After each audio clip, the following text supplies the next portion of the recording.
ஏக்கா என்ன செல்ல போட்டு நோண்டிட்டு கிடக்க?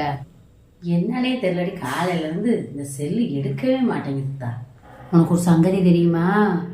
நம்ம பார்வதி மக இருக்காள்ல, இப்ப கூட அவங்க வீட்டுக்காரர் இறந்துட்டாப்ல, 2 வயசுல பையன் கூட வச்சிருக்காள்ல. ஆமா, அவளுக்கு கல்யாணம் முடிஞ்சுக்கா நேத்து. இன்னும் கொடுமனு பாரு. இருக்கட்டும் முத்தா, பாவம் நல்ல பிள்ளை. அவர் புருஷன் சேர்த்து 2 வருஷம் கூட ஆகல, அதுக்குள்ளே கல்யாணத்தை முடிச்சு வச்சுட்டாங்க. ஏதோ அவளுக்கு ஒரு துணை கிடைச்சிச்சு. ஏக்கா என்னதான் இருந்தாலும் தப்பு இல்லையா? எடுத்தேன் கவுத்தேன் யாரையும் அப்படி அவதூறா பேசி பழகாத. 2 வயசு பிள்ளைய வச்சுக்கிட்டு அவன் என்ன செய்வா? ஏதோ அவ நிலைமையை தெரிஞ்சுக்கிட்டு அந்த பையன் வந்து கல்யாணம் முடிச்சானே, அந்த அளவுக்கு பெருமைப்பட்டுக்கணும் முத்தா. நாட்டில் எலும்புலங்கிறதுக்காண்டி எல்லாத்தையும் பேசிடக்கூடாது. நான் ஒன்று கேட்குறேன், அந்த பார்வதி பிள்ளை இருக்காங்க, அவள் இருக்கிற இடத்துல உன் மகளை வச்சுப்பாரு. 2 வயசு பையனோட நீ காலம் பூரா அவளை வச்சு காப்பாற்றிருக்கியா?